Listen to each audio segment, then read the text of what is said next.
Guys iPhone 16 के launch event पे उन्होंने एप्पल इंटेलिजेंस को लेकर काफी सारे बातें की। Apple Intelligence.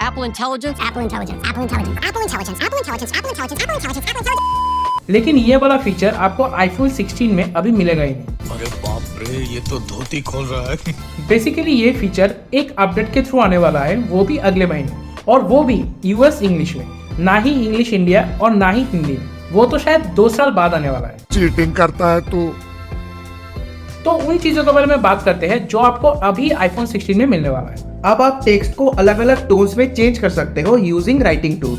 अब आप फोटोज से अलग अलग ऑब्जेक्ट्स को रिमूव कर सकते हो, जिसे ये लोग क्लीन अप कहते हैं। और अब आप किसी भी ऑब्जेक्ट को स्कैन करके उसके बारे में और भी डिटेल्स जान सकते हो। सच कहूँ तो गूगल ये सब बहुत साल पहले से ही कर रहा है, लेकिन एप्पल ने गूगल लेंस को ही विजुअल इंटेलिजेंस नाम देके इंट्रोड्यूस कर दिया है। लेकिन कुछ ऐसे यूनिक चीजें भी है जो एप्पल पहली बार अपने आईफोन्स में इंट्रोड्यूस कर रहा है।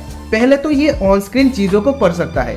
जैसे मान लो आपको किसी ने गाने का लिरिक्स भेजा है, तो आप सीधा प्ले बोल के उस गाने को प्ले कर सकते हो, या फिर आप इसे बोल दो कि कुछ फोटोज इस पर्सन को भेज दो तो वो भेज देगा। इसके अलावा अब आप किसी भी स्पेसिफिक मोमेंट को डिस्क्राइब करके उसके सारे फोटोज ढूंढ सकते हो। देखा जाए तो गूगल फोटोज भी ये सब कर सकता है, लेकिन इतने डिटेल वे में नहीं। लेकिन एप्पल इंटेलिजेंस को लेके एक चीज है कि ये अभी नहीं आएगा, ये 1 महीने बाद आएगा एज ए सॉफ्टवेयर अपडेट। और ये अपडेट आएगा इंग्लिश यूएस में, और इंडिया जो एप्पल का इतना बड़ा मार्केट है उसमें ये आएगा 2026 में। इस बार एप्पल ने काफी छोटा लेकिन बहुत ही इंपॉर्टेंट चीज ऐड किया है, जो शायद ही किसी ने नोटिस किया होगा। वो है वीडियो पॉज बटन, जो पहले आईफोन में नहीं था। जैसे कि आपको पता है, इस बार आपको आईफोन 16 में एक अलग से कैप्चर बटन मिलेगा, जिससे आप कैमरा लॉन्च कर सकते हो, वीडियो रिकॉर्डिंग कर सकते हो और अलग अलग मोड पे चेंज कर सकते हो। अब काफी सारे लोग पोर्ट्रेट वीडियो शूट करते हैं इस तरीके से।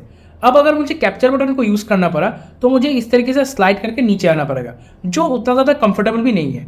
तो ये कितना यूजफुल होगा वो आगे जाके ही पता चलेगा। इसके अलावा इस कैप्चर बटन से आप अलग अलग मोड्स को भी चेंज कर सकते हो, लेकिन वो तो मैं ऑन स्क्रीन भी कर सकता हूँ।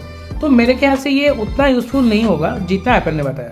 इन सब के अलावा भी इस बार इन्होंने सॉफ्टवेयर में भी काफी सारे चेंजेस किए हैं, जो काफी कूल है। इस बार आपको पिछले साल के मुकाबले काफी सारे अलग अलग फोटोग्राफिक स्टाइल्स मिलेंगे, और इन फोटोग्राफिक स्टाइल्स के टोन्स को चेंज करने के लिए एक अलग से डायल पैड भी मिलेगा। और फाइनली 4K 120 FPS का सपोर्ट आ चुका है, लेकिन इसे आप सिनेमैटिक मोड पे यूज नहीं कर सकते, सिर्फ आप नॉर्मल मोड और स्लोमो मोड पे यूज कर सकते हो। और जो लोग शॉर्ट फिल्म्स बनाते हैं उनके लिए ऑडियो मिक्स करके एक कमाल का फीचर आया है। ये बेसिकली अलग अलग ऑडियो को सीन के हिसाब से सेपरेट कर सकता है जहाँ से वो रिकॉर्ड हुआ था। सच कहूँ तो ये आपके और मेरे जैसे आम जनता के लिए बिल्कुल भी नहीं है। अब बात करते हैं प्रो और प्रो मैक्स में क्या नया आने वाला है। पहले तो एक नया कलर आने वाला है, जो है डेजर्ट टाइटेनियम, जो लगभग गोल्डन ही है। प्रोसेसर में नया A18 प्रो चिप आने वाला है, जो A18 से भी ज्यादा पावरफुल। क्योंकि ये प्रो मॉडल्स है, इसीलिए इसमें आपको कुछ प्रो फीचर्स जैसे कि pro motion display support, always on display, faster USB 3 speeds और प्रो रेज वीडियो रिकॉर्डिंग भी मिलेगा, जो बेसिकली बेस और प्लस वेरिएंट में नहीं मिलता है। एक और बात,